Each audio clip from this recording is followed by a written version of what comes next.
विजय कुमार हमारे साथ खेल पत्रकार जुड़ चुके हैं और साथ ही पीयूष जैन खेल विशेषज्ञ हमारे साथ जुड़ चुके हैं। तीनों ही मेहमानों का बहुत बहुत स्वागत है और सबसे पहले रुक करना चाहेंगे विजय सर का। विजय सर, देखिए कल का दिन हॉकी प्लेयर्स के लिए और भारतीय टीम के लिए बेहद खास है। कल जर्मनी के साथ उनका मुकाबला होने वाला है, किस तरह से देख रहे हैं इस मुकाबले को? देखिए, मैं इस रूप में देख रहा हूँ और मैं आपको बता दूं, बंसल जी तो बैठे हुए हैं कि मैंने जितनी भी हॉकी देखी है, इस समय हमारी टीम बहुत ही शानदार खेल रही है। और आप इसके लीग मैच लीजिए और क्वार्टर फाइनल देख लीजिए। मैं कहता हूँ जिस तरीके का प्रदर्शन इस टीम ने किया है वो आज तक मैंने नहीं देखा। मैं भी 30-32 साल से इसी प्रोफेशन में हूँ। और दूसरी बात यह कि इस टीम का जो सारा श्रेय जाएगा 60-70% वो जाएगा हमारे गोलकीपर श्रेयस के ऊपर, जिसका अनुभव हमारे पास था। और उसने कल 8 पेनल्टी कॉर्नर मिलने के बावजूद को गोल नहीं करने दिया। एक गोल हुआ सिर्फ, और 8 पेनल्टी कॉर्नर जिस टीम को मिल जाए और उसके बाद वो हार जाए तो ये दुर्भाग्यशाली वाली बात होती है। लेकिन मैं ये कहता हूँ श्रेय उस पेनल्टी कॉर्नर्स को रोकने के लिए जो हमारे गोलकीपर ने पाया, उसका कोई जवाब नहीं है। उसकी जितनी तारीफ की जाए वो बहुत ही बढ़िया है। और मुझे लगता है कि कल मैच होगा तो हम फाइनल में खेलेंगे और इस बार पदक हमारा गोल्ड, मुझे तो गोल्ड लगता है, लेकिन अगर थोड़ा बहुत 19-20 इधर तो रहा तो हम सिल्वर लेकर तो 100% आएंगे। बिल्कुल। और हमारे साथ पीयूष जैन खेल विशेषज्ञ भी जुड़े हुए हैं। पीयूष जी, तो देखिए अभी आपने विजय सर की बातों को सुना है, उन्होंने साफ तौर पर सिल्वर की उम्मीद जताई है। आप किस तरह से देख रहे हैं कल के इस सेमीफाइनल मुकाबले को? और देखिए सेमीफाइनल से पहले जिस तरह से हॉकी प्लेयर्स को एक बड़ा झटका भी लगा है, अमित रोहिदास को निलंबित किया गया है एक मैच के लिए, तो क्या कुछ समीकरण बनते हुए कल के मैच में नजर आ रहे हैं और क्या कुछ आप देख पा रहे हैं? देखिए, जैसा विजय जी बोल रहे थे मैं उन्हीं से शुरुआत कर रहा हूं अपनी। बंसल सर बैठे हुए हैं, उनके आगे तो किसी को बोलना भी नहीं चाहिए हॉकी के बारे में, लेकिन फिर भी मैं जरूरत कर रहा हूं कि बंसल सर के सामने हॉकी के ऊपर अपनी विशेषज्ञता दे रहा हूं। जिस तरह से टीम पहले दिन से लीग मैच से लेकर क्वार्टर फाइनल तक खेली है, उस हिसाब से मुझे ऐसा लगता है कि अब की बार हमारा 9वां गोल्ड यहाँ पर आ रहा है। जर्मनी को तो हम हराएंगे ही हराएंगे, लेकिन जो टीम अभी तक का प्रदर्शन कर रही है, जो हमारे लीग मैच हुए हैं, उन प्रदर्शनों के आधार पर यह कहा जा सकता है कि मॉस्को के बाद पहली बार हमारी टीम फिर से गोल्ड लेके आएगी, वो भी 40-44 साल के बाद। 1980 के बाद पहली बार हम लोग गोल्ड फिर से आएगा, क्योंकि लगातार दूसरा ओलंपिक ऐसा हुआ है। पिछले कुछ समय से देश में खेलों के प्रति हम सब जानते हैं कि बहुत अच्छी वातावरण निर्मित हुआ। अलग अलग विषयों पर हमने क्या बोलते हैं काम किए, लेकिन हॉकी इंडिया और हॉकी की टीम के द्वारा जिस तरह से नए बच्चों को समय दिया गया और उन लोगों को इस जगह पर पूरा मौका देते हुए खेला गया। और सबसे बड़ी बात, 2 चीजें बड़ी अहम रही इस पूरे मैच के अंदर, पिछले वाले में भी और आने वाले में भी, कि सीरीज फॉर्म में है और हर टीम प्लेयर अपना योगदान दे रहा है। एक भी ऐसा कोई नहीं है जो योगदान ना दे रहा हो। यदि 4 गोल हुए तो 4 अलग अलग लोगों ने गोल किए हैं। तो मुझे लगता है कि कल जो जर्मनी के खिलाफ हमारा सेमीफाइनल मैच है, हम इसको 100% जीतेंगे और एक बेस्ट टीम करके फाइनल में हम अपनी जगह बनाएंगे। बिल्कुल। और हमारे साथ डॉक्टर ए.के. बंसल पूर्व भारतीय हॉकी कोच भी जुड़े हुए हैं और अब उनका रुख करते हुए, तो बंसल सर देखिए दोनों ही मेहमानों की बातों को आपने भी सुना है, आपसे हम ये जानना चाहेंगे, क्योंकि देखिए भारतीय हॉकी टीम को जितना करीब से आपने जाना है शायद ही किसी ने जाना हो, तो क्या लगता है भारतीय हॉकी टीम की खूबियां क्या कुछ हैं, जर्मनी हॉकी टीम की क्या कुछ विशेषज्ञता, और ऐसे में कल के मुकाबले को आप किस तरह से देख रहे हैं? और देखिए एम्पायरिंग को लेकर भी लगातार सवाल खड़े कर रही है भारतीय हॉकी टीम, तो किस तरह से कल के मुकाबले को आपकी नजर से देखा जाए? देखिए, हम सभी जानते हैं कि ये हॉकी एक टीम गेम है, तो ये कह देना कि हमारा वो प्लेयर अच्छा नहीं खेल रहा, वो प्लेयर बहुत अच्छा खेल रहा है, ये कोई बहुत बड़ी टिप्पणी नहीं होगी। लेकिन मैं ये कहना चाहता हूं कि इस टीम में, जैसे हम सभी का, जो लोग भी मैच देख रहे हैं, और हम सभी का जो राय है वो यही है कि टीम बहुत अच्छा खेल रही है। और इसमें कोई शक नहीं है कि जो जिस पोजीशन पर भी प्लेयर खेल रहा है वो अपने जो काम उसे सौंपा गया उसको पूरी तरह से निभा रहा है, चाहे वो श्रेयस हो, चाहे हरमनप्रीत हो, चाहे मनप्रीत हो, और जितने भी लड़के हैं हमारे, वो अपने अपने काम को बहुत अच्छी तरीके से निभा रहे हैं और तभी ये टीम एक होल, एक टीम बनकर चल रही है। और किसी भी टीम के लिए जरूरी होता है, अगर कोई भी एक कोना मान लीजिए थोड़ा कमजोर हो जाए तो वो टीम वहीं से हार जाती है, लेकिन ऐसा मौका अभी तक नहीं मिला। अब इसका सबसे बड़ा उदाहरण मैं आपको देता हूं कल का मैच। कल लगभग 42 से 43 मिनट हम लोग आउट ऑफ 60 हम 10 खिलाड़ियों से खेले हैं, और 10 खिलाड़ियों से क्वार्टर फाइनल मैच खेलना एक बहुत ही चैलेंज की बात होती है। लेकिन उस समय पूरी टीम एकजुट हो गई, 11 के मुकाबले 10, और उसके बाद थोड़ी बहुत अंपायरिंग में भी जो चल रही थी, कमजोरियां चल रही थी, उन सबको सामने से फेस करते हुए टीम ने जो खेल दिखाया कल, और ना केवल दिखाया बल्कि जीते, और बड़ी एक धमक के साथ जीते, तो ये एक अच्छा आगाज है। और पहले दिन से ही टीम जो है हर एक मैच में पिछले मैच के मुकाबले अच्छा करती चली जा रही है, और यही एक अच्छी मैच्योर टीम की निशानी होती है कि वो पिछले मैच से जब अगला मैच खेलती है तो उससे अच्छा खेलती है और पिछले मैच की गलतियों को दोहराती नहीं। और अभी तक के जो हमने 4 मैच खेले हैं उनमें यही हुआ, हमने पिछली जो कोई गलती की तो उसको दोहराया नहीं, बल्कि उसको सुधारा और अगले मैच में उससे अच्छा खेले। एक तो ये है। उसके बाद एक बड़ा झटका जरूर हम लोगों को लगा है अब जो कल वाले मैच में अमित रोहिदास का। तो अमित रोहिदास ना केवल एक बहुत शानदार खिलाड़ी हैं, एक बहुत ही महत्वपूर्ण भूमिका वो निभाते हैं, जो कि पेनल्टी कॉर्नर में डिफेंस के समय होती है। जो जितना पेनल्टी कॉर्नर से गोल करने की अहमियत है, उतना ही अपोनेंट को अगर पेनल्टी कॉर्नर मिले तो उसको रोकना भी उतनी ही बड़ी अहमियत होती है। और अमित रोहिदास का उसमें बहुत बड़ा रोल हमेशा से रहा है, क्योंकि वो फर्स्ट रशर हैं। तो वो एक हमें जरूर थोड़ी सी कमी महसूस होगी अमित रोहिदास की, लेकिन मैं उम्मीद करता हूं कि अमित रोहिदास अगर कल नहीं खेलते हैं तो जो दूसरा प्लेयर उनकी जगह आएगा वो भी उस कमी को पूरी तरह से दूर करने की कोशिश करेगा।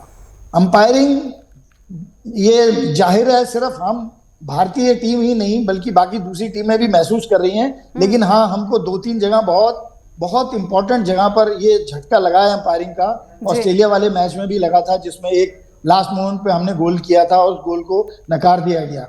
और कल जो हुआ वो तो एक बहुत ही सीरियस एक तरह से हम वो कह सकते हैं कि गलती हुई है अंपायर से। तो जब उस समय अमित रोहिदास से दूसरे अपोनेंट टीम को चोट लगी, इसमें कोई शक नहीं है कि वो चोट लगी, लेकिन वो इंटेंशनल नहीं थी। उसके लिए इतना बड़ा जो एक अमित रोहिदास को पेनलाइज किया गया है वो शायद थोड़ा कम हो सकता था। वो उस समय उनको येलो कार्ड हो सकता था रेड की बजाय, और येलो कार्ड अगर होता तो अगले मैच का उसके ऊपर कोई असर नहीं पड़ता। रेड कार्ड जो होता है उसका एक उस समय तो वो प्लेयर बाहर जाता ही है, लेकिन उससे भी बड़ा जो असर होता है वो आने वाले मैच के ऊपर होता है। और हमारे लिए ये मैच, सेमीफाइनल मैच जर्मनी से बहुत ही महत्वपूर्ण है।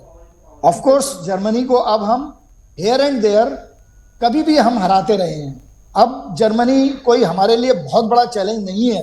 जो बहुत बड़ा चैलेंज था वो था ऑस्ट्रेलिया, जिसको हमने बड़ी आसानी से निपट लिया। अब जर्मनी को ठीक है, सेमीफाइनल जब मैच होता है तो चारों टीमें एक जैसी होती है, कोई ऊपर नीचे नहीं माना जाता उसको, लेकिन उस दिन जो भी टीम अच्छा खेलती है वो अगले मैच की तरफ रुख करती है। तो श्रीजेश ऑफ कोर्स हमारे लिए एक बहुत बड़ी दीवार हमें मिली हुई है। और श्रीजेश, मैं जानता हूं श्रीजेश को, जब वो जूनियर में था मेरी टीम में, मेरे अंडर भी खेला, वो बहुत सीनियर में भी खेला, और उसके बाद से लगातार श्रीजेश ने जो ये लगभग 20 साल का उसका कैरियर है उसमें पीक पर है इस समय श्रीजेश। उम्र बड़ी है लेकिन श्रीजेश का जो खेल है वो नीचे नहीं गया बल्कि ऊंचा गया है। तो श्रीजेश का हमें बहुत सहयोग मिल रहा है और पूरे गेम को संभाला हुआ है उसने। बिल्कुल। और एक बार फिर से विजय सर के पास लौटना चाहेंगे। विजय सर, देखिए अभी आपने बंसल सर की बातों को सुना है। उन्होंने साफ तौर पर ये कहा है कि जो श्रीजेश है वो दीवार बन के खड़े हुए हैं भारतीय हॉकी टीम के लिए, और ऐसे में जर्मनी के साथ ये जो मुकाबला होने वाला है कहा जा सकता है कि काफी कड़ा और बड़ा होने वाला है। लेकिन अमित रोहिदास को जिस तरह से निलंबित किया गया है, ये भारतीय हॉकी टीम के लिए कितना बड़ा झटका देख रहे हैं इसे?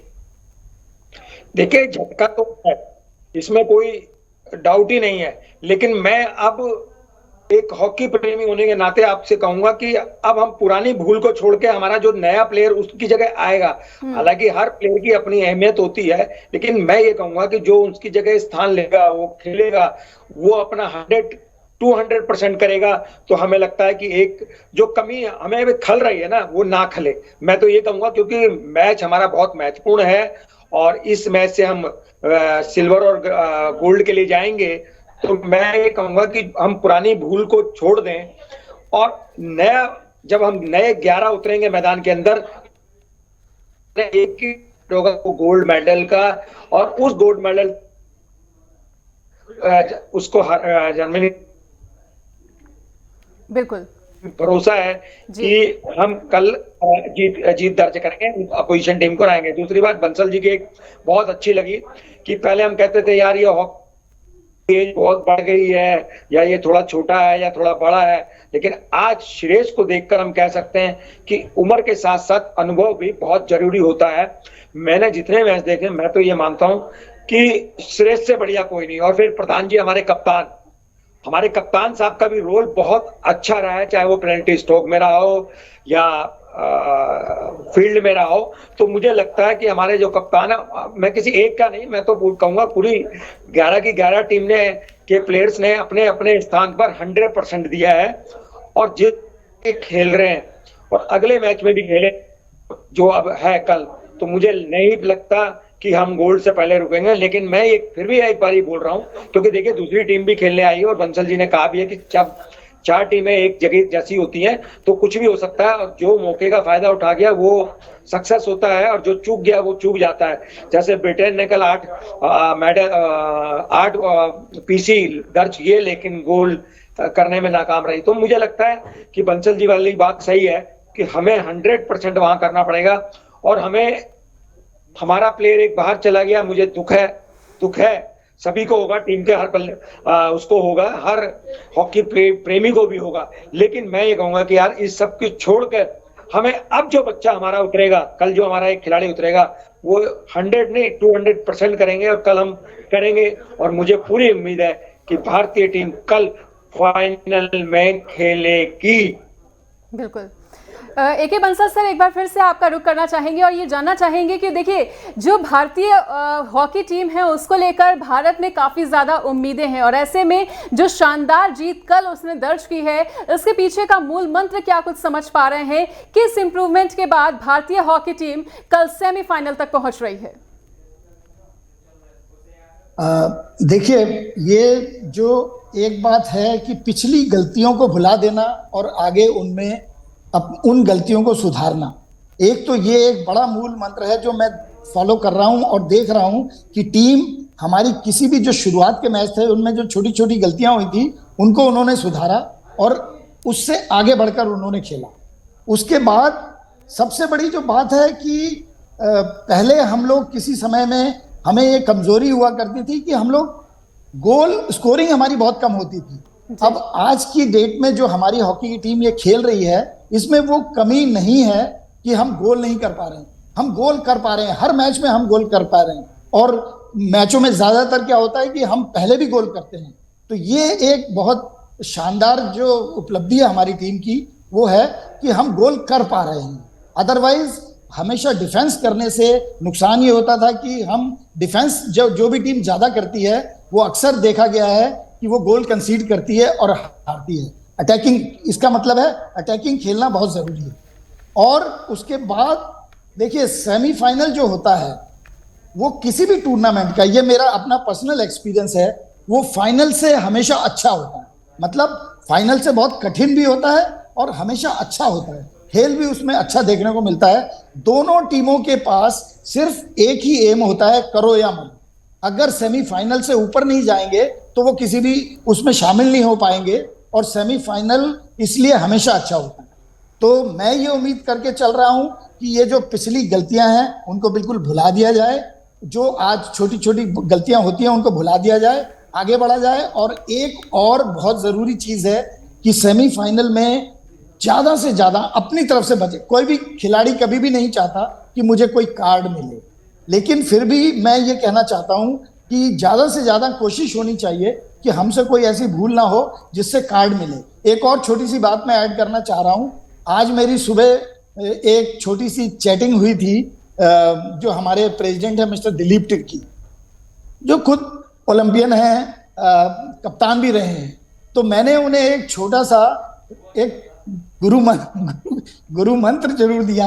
अगर वो चल गया तो मेरे को लगता है कि शायद कुछ ना कुछ कामयाबी जरूर मिलेगी। अभी वो थोड़ा सा सीक्रेट है, जरूर टीवी पे मैं इसको वो नहीं कर पाऊंगा, लेकिन एक छोटा सा गुरु मंत्र दिया जरूर है और उम्मीद करता हूं कि कुछ ना कुछ चलेगा उस गुरु मंत्र से। बिल्कुल। और बंसल सर, हम भी ऐसी कामना करते हैं कि आपने जो गुरु मंत्र अपनी टीम को दिया है उसका जादू जरूर कल देखने को मिलने वाला है। और अब पीयूष जैन के साथ पीयूष सर के पास वापस लौटते हुए, पीयूष सर देखिए, हमेशा से ही देखने को इस देश में मिलता है कि क्रिकेट को लेकर एक अलग ही तौर की दीवानगी देखने को मिलती थी, लेकिन भारतीय हॉकी को लेकर कभी उस स्तर की दीवानगी देखने को नहीं मिली। लेकिन कल जब भारतीय हॉकी टीम ने वो भावुक लम्हा लेकर आया अपने पास, और काफी भावुक लम्हा था वो, जब सभी के आंखों में आंसू आ गए, तो क्या आपको लगता है कि हमारे देश में कल के मैच को लेकर भी उसी तरह का कुछ माहौल देखने को मिल रहा है और उसी तरह की दीवानगी देखने को मिल रही है कि जिस तरह की भारतीय क्रिकेट टीम को लेकर देखने को मिलती है और क्रिकेट प्रेमियों में देखने को मिलती है?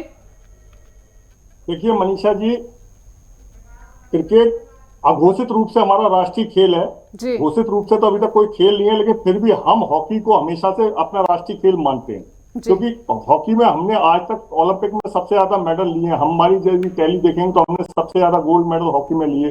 केवल 2 ऐसे मेडल हैं गोल्ड के जो हॉकी के अलावा हमारे देश में आए।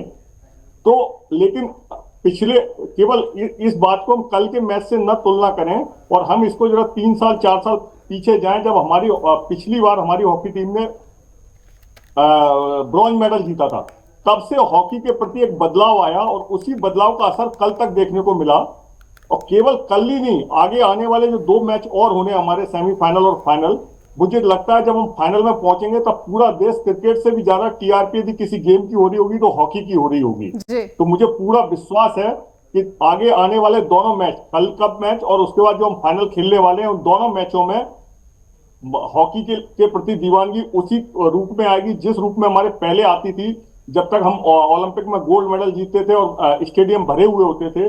तो अब तो क्योंकि स्टेडियम नहीं, हम सब लोग टीवी पे देख रहे हैं, तो मुझे लगता है कल जब सेमीफाइनल हो रहा होगा तो पूरा देश, जिस तरह से सन्नाटा भारत और पाकिस्तान मैच को लेकर होता है देश के अंदर क्रिकेट में, उसी तरह का सन्नाटा कल भारत और जर्मनी के मैच को लेकर होगा, ऐसी मुझे पूरी उम्मीद है। बिल्कुल। तो तीनों ही मेहमानों ने अपने अपने पॉइंट ऑफ व्यूज रखे हैं कल के मैच को लेकर। तीनों ही मेहमानों का हमारे साथ जुड़ने के लिए और इस तमाम चर्चा के लिए बहुत बहुत शुक्रिया। तो देखिए, कल के मैच को लेकर भारत में एक अलग ही उत्साह देखने को मिल रहा है।